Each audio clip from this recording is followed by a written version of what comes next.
시청자 여러분 안녕하십니까. 신인균의 국방TV 시큐리티 뉴스입니다. 오늘은 신인균 대표의 외부 회의 일정 때문에 편집국장인 제가 대신 시큐리티 뉴스 진행을 맡게 됐습니다. 여러분, 시큐리티 뉴스 제목을 보고 깜짝 놀라서 이 뉴스를 클릭하신 분이 많으실 겁니다. 저도 어제 자료조사를 하면서 이 뉴스를 보고 굉장히 깜짝 놀랐습니다. 자칫하면 지난해 12월 제3차 세계대전이 발발할 뻔했습니다. 오늘 그 소식을 중점적으로 전해드리겠습니다.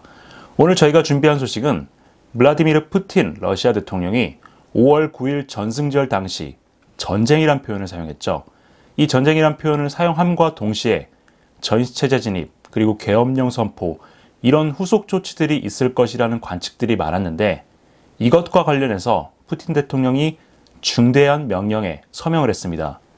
두 번째 소식으로는 KF-21 이 전투기의 공대공 무장 능력에 대한 시연이 있었는데 인도네시아가 이것을 보고 그동안 밀려있는 KF-21 개발 분담금 이것을 어떻게 납부할 것인지 그 계획을 통보하겠다 이런 이야기를 전해왔습니다. 주겠다도 아니고 계획을 통보하겠다. 이 내용도 한번 짚어드리겠습니다. 자, 오늘의 첫 번째 소식입니다. 5월 9일 전승절 연설에서 우크라이나 침공을 전쟁으로 규정한 블라디미르 푸틴 러시아 대통령이 군비 증강 폭주를 선언했습니다.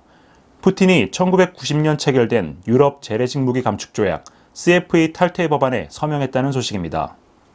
블라디미르 푸틴 러시아 대통령이 현지 시각 5월 10일 유럽 재래식 무기 감축 조약 종료를 명령하는 법안에 서명했다고 크렘린궁이 밝혔습니다. 1990년 11월 19일에 체결돼 1992년 11월 9일부터 발효된 CFA는 북대서양 조약기구와 바르샤바 조약기구 사이에 체결된 안보협정입니다. 냉전 말기 양측의 신뢰와 투명성, 협력 구축을 목표로 양자 간의 재래식 군사력을 제한하자는 내용을 골자로 하고 있습니다.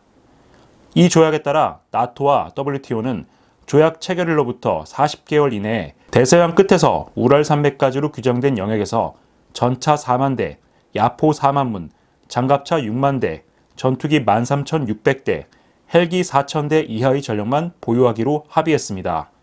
이 조약을 계기로 유럽과 소련은 기존 보유 전력을 대거 감축하며 군사력을 줄여나간 바 있습니다. 러시아는 지난 2008년 미국의 폴란드, 루마니아 이지스 어슈어 시스템 건설 추진을 빌미로 CFA 이행 중단을 선언한 바 있습니다. 이후 서방과 러시아의 갈등이 협상으로 잠잠해지면서 러시아의 CFA 이행 중단 선언은 유야무야 됐었습니다. 러시아가 이번 푸틴 대통령의 서명으로 CFA에서 탈퇴함에 따라 러시아는 더 이상 재래식 무기 보유 숫자의 제한을 받지 않게 됐습니다. 아울러 보유한 재래식 군사 장비의 숫자도 서방 측에 공개할 의무도 사라졌습니다. 러시아 매체들은 이번 조치가 전승절 연설을 통해 전면전쟁 체제 진입을 천명한 푸틴 대통령의 강력한 의지로 이루어진 것이며 이제 러시아가 과거 소련 시절과 같은 재래식 무기 대량 생산 체제로 전환할 것이라고 전망했는데요. 현실은 그리 녹록치가 않습니다. 러시아는 이번 전승절 열병식에서 드러난 것처럼 전차와 장갑차, 항공기 등 재래식 전력이 매우 부족한 상황이고 방위산업을 365일 24시간 비상가동 체제로 돌려도 극심한 부패 때문에 결과물이 나오지 않고 있는 상황이기 때문입니다. 과거 소련의 붕괴는 막강한 경제력을 가진 서방 세계와의 군비 경쟁이 주요 원인이었는데요. 역사는 반복된다는 말처럼 이제 러시아가 소련의 전철을 밟을 시간이 된 모양입니다. 자, 이 자료 화면이 푸틴 대통령이 CFA 종료 법안에 서명하는 모습입니다. 5월 9일 전승절 연설에서 원래는 러시아가 특수군사작전 혹은 특별군사작전이라고 명명하고 전쟁이라는 표현을 안 썼는데 전승절 연설을 통해서 전쟁이라는 표현을 썼죠. 그리고 이제 본격적인 전시체제로 들어갈 것 같은 그런 뉘앙스를 풍겼습니다. 그리고 다음날 이 CFA를 종료하는 대통령 명령에 서명함으로써 이제 러시아는 본격적인 군비 증강을 시작하겠다 이런 선언을 하게 됐습니다. 자, 그런데 러시아가 전시체제로 전환하지 않았을까요? 진작에 했죠. 지난해부터 굉장히 큰 고전을 겪고 엄청난 장비 손실을 겪으면서 러시아는 자신들의 군수산업이 사실상 전시체제로 접어들었다 이렇게 여러 차례 천명한 바 있습니다. 그리고 푸틴 대통령 본인을 비롯해서 권력의 2인자, 3인자들이 전차 공장, 전투기 공장을 찾아서 생산을 독려하는 모습도 보였고요. 자, 그런데 러시아가 이렇게 생산을 독려하고 전시체제로 전환을 했다라고 해서 전차와 장갑차, 항공기가 쏟아져 나왔나요? 그렇지 않죠. 러시아에는 이런 말이 있습니다. 100억 루블을 무기 생산에다가 지출을 하면은 그 중에 한 40에서 50억 루블 정도는 고위 관료와 중간 관리자들이 떼먹고 나머지 50에서 60억 루블 중에 한 20, 30% 정도는 또 그 공장, 기업의 중간 관리자들이 빼먹고 10에서 또 20% 그것은 생산 근로자들이 빼먹고 실제로 무기 생산에 들어가는 비용은 10억 루블이다. 그러니까 100억 루블을 써서 10억 루블짜리 무기를 만든다는 겁니다.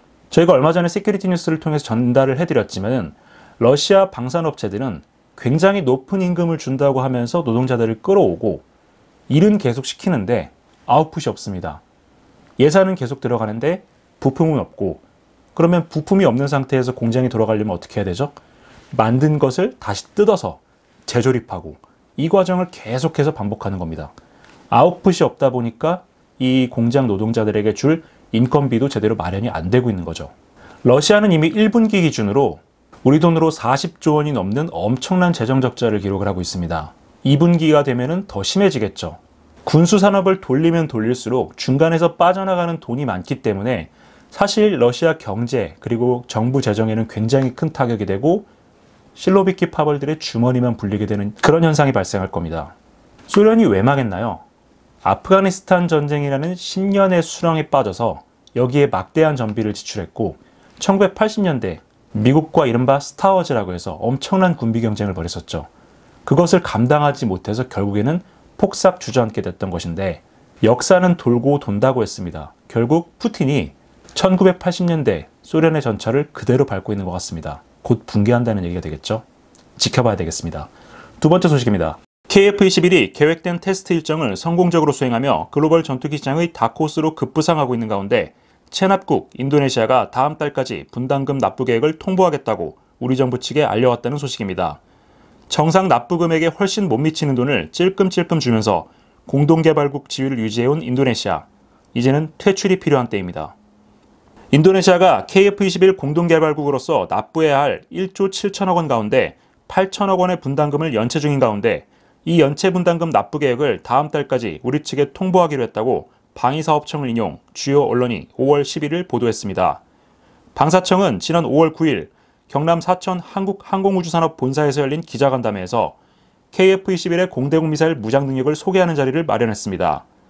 행사에 참가한 엄동환 방사청장은 인도네시아가 6월 말까지 연체된 분담금 잔액에 대한 납부 계획을 통보하겠다는 의사를 전해왔다고 밝혔습니다. 인도네시아는 전체 개발비 8조 8천억 원 가운데 약 20%인 1조 7천억 원을 2026년까지 납부하고 그 대가로 시제기 한 대와 기술 자료를 이전받고 48대를 현지에서 생산하기로 우리 측과 계약한 바 있습니다. 그러나 인도네시아는 2019년 1월까지 2272억 원만 납부한 뒤 예산이 없다며 4년간 분담금 납부를 거부해왔는데요. 지난해 11월 94억 원, 올해 2월 417억 원을 추가 납부하며 공동개발국 지위를 유지하고 있습니다. 현재 F-16 전투기 33대, 수호이 30 마크2와 수호이 27 SKM 각각 11대와 5대, 총 49대의 전투기를 운용 중인 인도네시아는 KF-21과 많은 부분에서 겹치는 프랑스 라팔 스탠더드 F3R과 F4 버전 42대를 주문한 상태이고 미국에도 F-15EX 36대 구매를 신청해 놓은 상태여서 추가 전투기 구매 여력이 없는 상태입니다. 그럼에도 불구하고 인도네시아는 소액의 개발 분담금을 찔끔찔끔 내면서 공동개발국 지위를 유지하고 KF-21이 완성되면 현지에서 48대를 생산하겠다며 시제기 한 대와 기술 자료를 요구하고 있는 상황입니다. 이것은 공동개발과 공동생산의 의지가 있다기보다는 기술 절취 의도가 있다고 봐야 정상입니다. 예산이 부족하다는 인도네시아는 최근 21억 달러 규모의 프랑스 잠수함 구매를 확정하는가 하면 영국에서 5,600톤급 범용 호위함 2척을 구매하고 신형 자주포와 장갑차, 경전차, 미사일도 대량으로 구매하고 있는데요. CN-235 수송기 도입 사업 때부터 시작된 인도네시아와의 방산협력 악연, 이제는 끊어야 할 때가 된 것 같습니다. 자, 1990년대 공군에서 정비병, 특히 수송기 정비병으로 근무하셨던 분들이 계시다면 아실 겁니다. 인도네시아에서 정치적인 이유로 들여왔던 CN-235 수송기가 기존의 스페인 카사에서 제작했던 CN-235보다 기술적으로 굉장히 불안정하고 뭐 볼트 체결도 제대로 안 돼 있었다라고 하죠. 그런 문제들이 많아서 우리 공군 엔지니어들의 눈물겨운 노력으로 겨우 정상화됐다. 이런 이야기들 많이 들어보셨을 겁니다. 인도네시아는 그만큼 모든 게 엉망진창인 나라입니다. 우리가 처음에 KF-21 전투기를 개발하려고 했을 때 원래는 튀르키예와 함께 공동 개발을 하려고 했었죠. 그런데 튀르키예가 독자 개발하겠다라고 하면서 이제 마이웨이를 선언하니까 다른 국가들 중에 여기에 관심을 보였던 인도네시아와 공동 개발 계약을 체결합니다.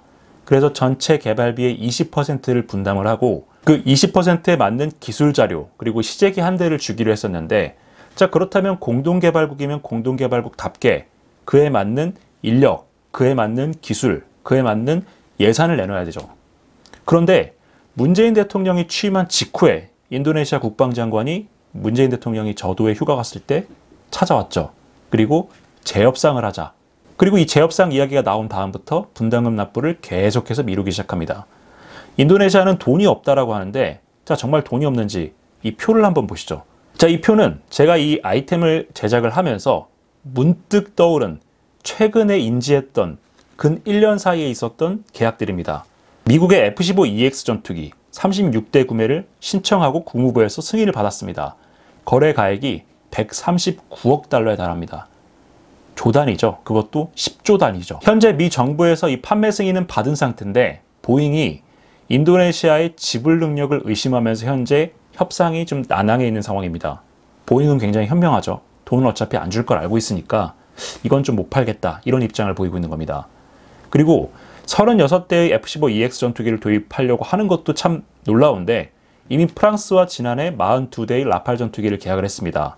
F3R 버전은 현재 프랑스 공군, 인도 공군에 납품이 되고 있는 버전이고, F4 버전 같은 경우에는 여기에서 네트워크 교전 능력을 좀 더 강화하고 레이더 성능을 좀 더 보강한 그런 신형기체인데, 이 전투기까지 포함해서 총 42대 플러스 36대, 4.5세대 전투기만 80대 가까이 구매하려고 합니다. 제가 아까 인도네시아의 공군 전력이 몇 대라고 말씀드렸죠?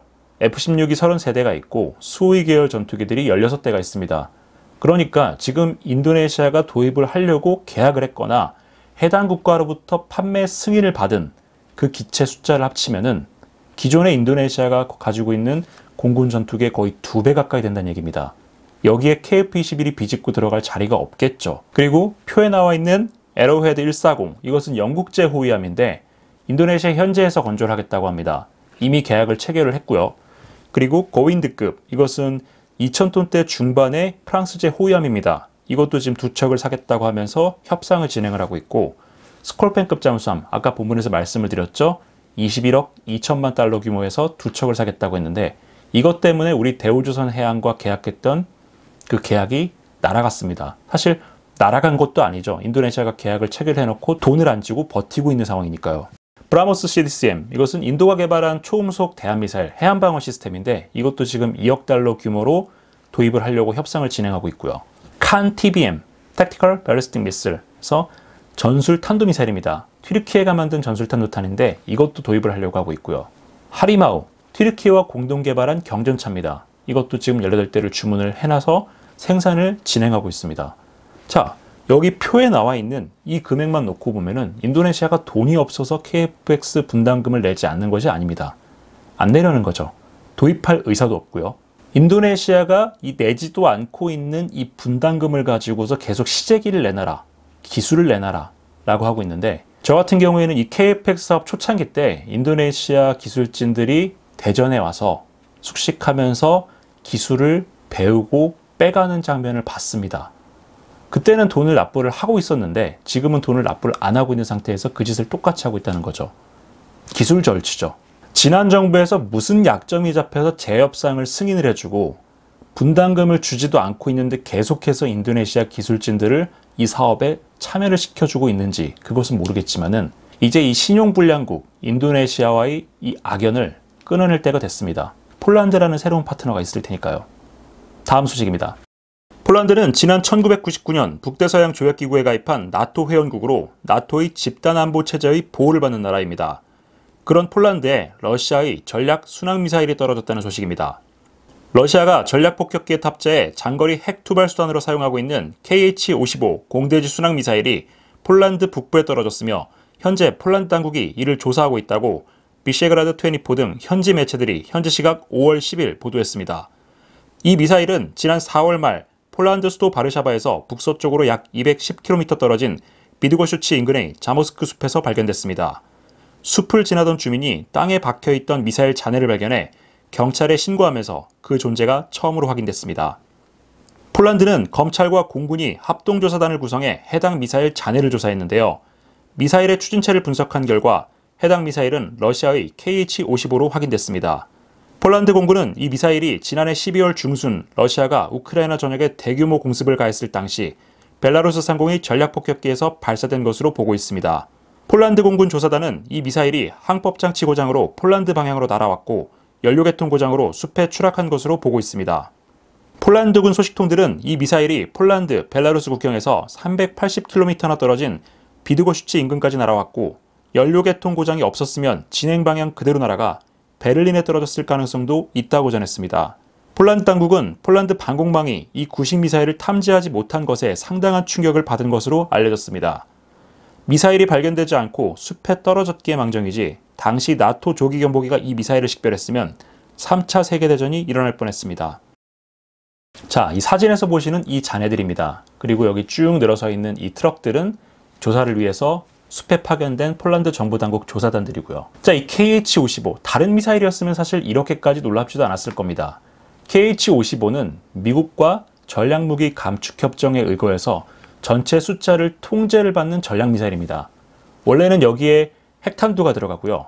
2500km 정도를 날아가서 적의 중심, 전략표적에 핵공격을 가하는 미사일인데 이번 우크라이나 전쟁에서 러시아가 미사일이 워낙 부족하다 보니까 이 미사일을 전환해서 쓰기 시작했습니다. KH-55의 사거리가 기니까 여기에서 핵탄두를 제거를 하고 빈탄두, 그러니까 그냥 깡통 미사일을 가지고서 우크라이나군의 방공망을 교란하는 일종의 미끼 역할로 사용하고 있다는 거죠. 자, 작년 12월에도 이런 식으로 KH-55 미끼 그리고 KH-101이라는 진짜 미사일 이 두 가지가 섞여가지고 우크라이나로 발사가 됐습니다. 자, 이 지도를 보시면 벨라루스 동부 지역에 있는 이 빨간 지역에서 미사일이 발사가 됩니다. 원래는 벨라루스 동부 지역에서 발사가 된 이 미사일이 우크라이나 서부 지역으로 내려갔어야 되는데 항법장치 고장으로 그대로 서쪽으로 날아간 겁니다.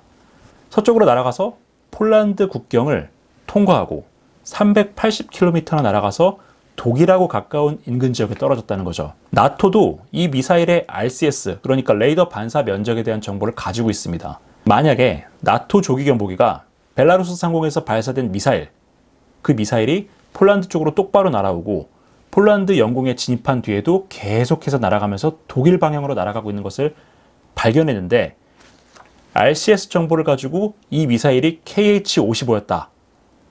이렇게 판단했다면 그야말로 나토는 난리가 났을 겁니다. 왜냐하면 아까도 말씀드렸던 것처럼 이 미사일은 핵미사일입니다. 러시아가 이 미사일을 이용해서 디코이를 쓰고 있다는 것은 작년 12월 달부터 어느 정도 알려지긴 했지만은 그것은 어디까지나 우크라이나에서 사용이 됐을 때를 말하는 것이고요. 작년 12월이 어떤 상황이었습니까? 나토가 계속해서 우크라이나에 대한 무기 지원을 해주고 있고 이것을 뭐 교전 행위로 간주한다라고 하면서 러시아 고위 관료들의 입에서 3차 대전 이야기가 한창 나오던 시기였습니다.